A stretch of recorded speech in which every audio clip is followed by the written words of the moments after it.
Welcome to a new video. Today we're talking about Seth Godin's This is Marketing. This is, as the title says, a book about marketing. That wasn't planned. Please be right here. And it starts with the question, what actually is marketing? And I'm also starting with that question. Marketing always seeks more. For example, more market share, more customers, or more work. Marketing is also driven by better service, better community, or better outcomes.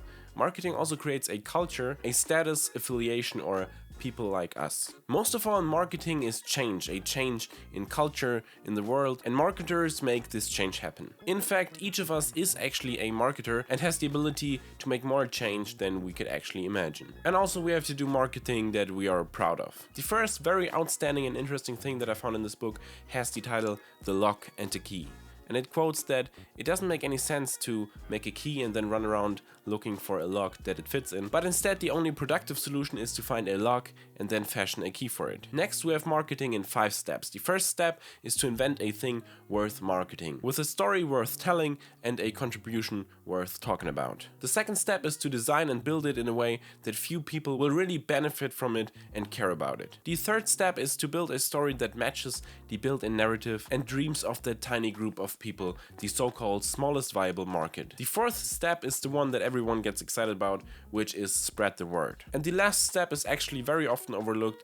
It is show up regularly, consistently, and generously for years and years, so that people don't forget about you. Now the next story really changed my mind about how to approach the whole marketing topic and how to think about it. Please excuse that I'm looking to my screen. I couldn't really summarize it today, that's why I'm not really talking off my mind, but more like reading it to you. Because it already was so condensed, I condensed it a little bit more, but there wasn't actually really something that I could make bullet points. I just have to read it to you so that I don't forget anything. This story is about the quarter-inch drill bit, something that the Harvard marketing professor Theodore Levitt, I hope I said that correctly, famously said. People don't want to buy a quarter-inch drill bit, they actually want a quarter-inch hole. The lesson here is that the quarter-inch drill bit is merely a feature, a means to an end. But that of course goes even further. No one wants a hole. What people actually want is the shelf that will go on the wall once they drilled the hole. Actually what they want is how they'll feel once they see how uncluttered everything is when they put their stuff on the shelf that went on the wall now that there's a quarter-inch hole. And that's still not everything. They also want the satisfaction of knowing that they did it all by themselves, or perhaps even the increase in status they'll get when their spouse admires their work, or the peace of mind that comes from knowing that the bedroom isn't a mess and that it feels safe and clean. So the conclusion is, people don't want to buy a quarter-inch drill bit, they want to feel safe and respected. That's almost like Apple, where you don't really want the product. I mean, you want the product because it's good, but it's more of a lifestyle that they're marketing, and you're connected to a certain group of people when you buy Apple products. Now then, I already touched on the smallest viable market, and it also says that you have to think about that everyone has his own life, his own thoughts and personal problems, and you can't possibly look into someone that can only know the person that you're looking at. Now, since everyone has his own bubble, here are a few different personas we might encounter. There's Bargain Bill, who's playing a sport when he shops at the same time as he wrestles with his narrative about money. And there's Hurried Henry, who's always looking for a shortcut and is rarely willing to wait in line, read the directions, or think it through, at least not when he's traveling for business. Next to him in line though is Careful Carla, who's suspicious of the cab driver, sure that she's going to get ripped off by the desk clerk, and would never drink out of a hotel minibar. Everyone has a problem, a desire, and a narrative, and you have to choose who you will seek to serve. Speaking of the smallest viable market and why you should choose a specific group of people that you want to sell your product to or market your stuff to, here's another anecdote, and it's called Coloring the Ocean Purple. There's a dangerous prank that relies on thief detector dye. This dye, sold as powder, is quite bright, and a tiny bit goes a long way. Once the powder touches the moisture of your skin, it blooms into a bright purple and won't easily wash off. If you drop a teaspoon of it into a swimming pool, all of the water will permanently turn into a bright purple. But if you drop it in the ocean, no one will notice. If you want to share your story, it won't make a big difference if you drop it into the ocean. Instead, you should walk away from the ocean and search for a large pool. That's enough to make a difference, and once it works, you should find another swimming pool, or even better, let your customers spread the idea. The next thing I found pretty interesting is the marketing of dog food.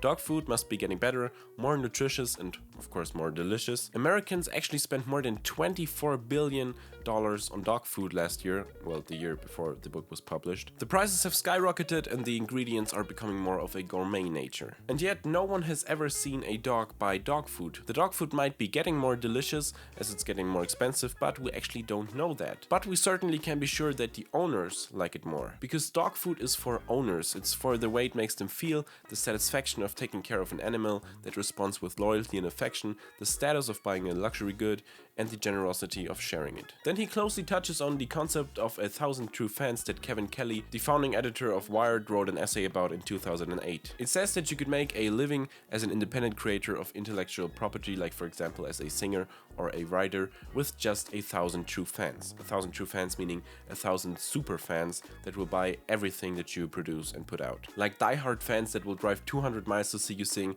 and buy the paperback, hardback and audible version of your book. People that will support you on Patreon and buy your Kickstarter the day you release it. Which is a pretty cool and interesting concept if you think about it. It kind of makes it seem more reachable, you know?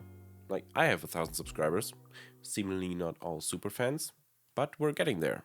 Leave a like and subscribe if you're enjoying this video so far.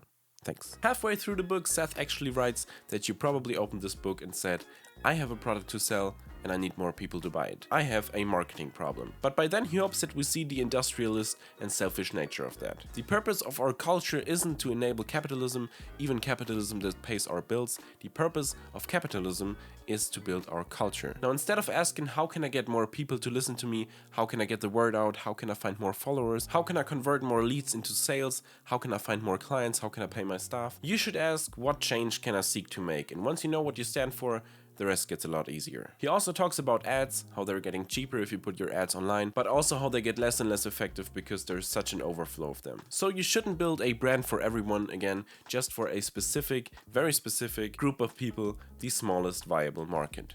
You can apply the same thing to search engines. SEO doesn't do you any good when you're trying to be ranked at the top. The math just doesn't add up if you're trying to be the first one when someone looks up tire store or restaurant. This is just profitable if you're a locksmith, a hotel, or a doctor. Instead, Google actually wants that people search specifically for you. And then the last thing I want to touch on today is the great example of Spotify's RapCaviar playlist that he talked about. In 2015, Spotify hired music tastemaker Tuma Baza, I hope I said that correct, to compete with Apple's new initiative in DJ curated playlists. Within a month, the playlist got more than 3 million subscribers. Those listeners have given Spotify and Baza the permission to share new music with them, basically like a newsletter. Within 3 years, it grew to 9 million people, and today it has almost 14 million people subscribed to it, and it basically defines who will become the next famous artist. Because it's bigger than any radio station and more important than any magazine. Every Friday morning, the playlist is updated, and by the end of the day, the landscape of hit music has changed. Spotify doesn't need to own a radio spectrum or a magazine,